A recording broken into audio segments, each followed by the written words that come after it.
ചട്ടഞ്ചാൽ ദേശീയപാതയിൽ ബൈക്കിന് പിന്നിൽ കാറിടിച്ച് സർവീസ് റോഡിലേക്ക് തെറിച്ചുവീണ് ഗുരുതരമായി പരിക്കേറ്റ പോളിടെക്നിക് വിദ്യാർത്ഥി മരിച്ചു.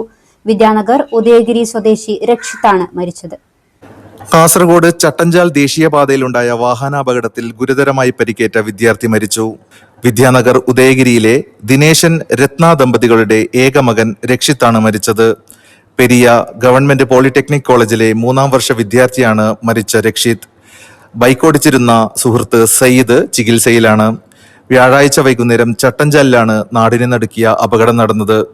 പൊയ്നാച്ചി ഭാഗത്തു നിന്നും ചെർക്കള ഭാഗത്തേക്ക് പോവുകയായിരുന്നു സയ്യിദും രക്ഷിതും. പിൻസീറ്റ് യാത്രക്കാരനായിരുന്നു രക്ഷിത്. ചട്ടഞ്ചാലിലെത്തിയപ്പോൾ പിൻഭാഗത്തു നിന്നും എത്തിയ കാറിടിച്ചാണ് അപകടമുണ്ടായത്. ഇടിയുടെ ആഘാതത്തിൽ രക്ഷിത് ഫ്ലൈ ഓവറിന്റെ മുകളിൽ നിന്നും സർവീസ് റോഡിലേക്ക് തെറിച്ചു വീഴുകയായിരുന്നു. ഇതിന്റെ ഞെട്ടിപ്പിക്കുന്ന CCTV ദൃശ്യവും പുറത്തു വന്നിട്ടുണ്ട്.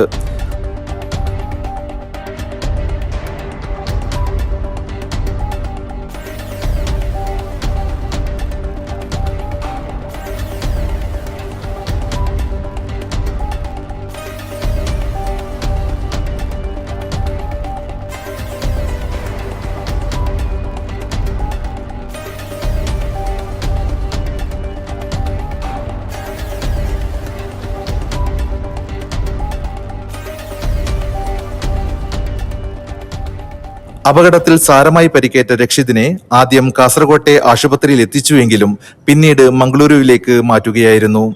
അവിടെ ചികിത്സയിലിരിക്കെയാണ് മരണം സംഭവിച്ചത്. രക്ഷിതിന്റെ ആകസ്മികമായ മരണത്തിന്റെ ഞെട്ടലിലാണ് കുടുംബവും നാട്ടുകാരും. News 40 live Kasaragod. ലോകോത്തര ബ്രാൻഡായ ഗോദ്രേജിന്റെ ഇന്റീരിയോ, കബോർഡ്, അലമാരകൾ, ലോക്കറുകൾ എന്നിവയുടെ വിൽപ്പനയിലും വിൽപ്പനാനന്തര സേവനത്തിലും എക്കാലത്തും മികച്ചുനിന്ന 120 വർഷങ്ങളുടെ പാരമ്പര്യം. Godrej commission and general agency NH 66 Anangoor Kasaragod.